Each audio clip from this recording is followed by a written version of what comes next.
Supreme court نے ملزم شہزاد لیاقت کی سزا میں ترمیم کرتے ہوئے عمر قید کو 20 سال قید بامشقت میں تبدیل کر دیا۔ عدالت عظمیٰ نے ہائی کورٹ کی جانب سے مقرر کردہ جرمانہ اور دیت برقرار رکھی، سزا میں اضافے کے لیے دائر اپیل کو غیر مؤثر قرار دے دیا۔ سپریم کورٹ نے قرار دیا کہ ملزم دفعہ 302(b) کے بجائے 302(c) کے تحت مجرم ہے۔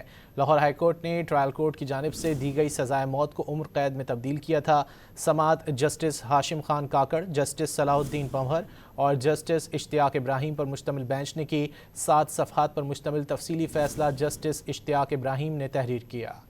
سپریم کورٹ نے ملزم شہزاد لیاقت کی سزا میں ترمیم کرتے ہوئے عمر قید کو 20 سال قید بامشقت میں تبدیل کر دیا۔ عدالت عظمیٰ نے ہائی کورٹ کی جانب سے مقرر کردہ جرمانہ اور دیت برقرار رکھی، سزا میں اضافے کے لیے دائر اپیل کو غیر مؤثر قرار دے دیا۔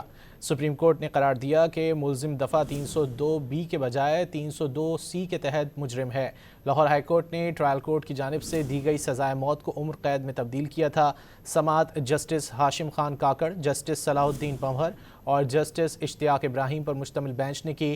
7 صفحات پر مشتمل تفصیلی فیصلہ جسٹس اشتیاق ابراہیم نے تحریر کیا۔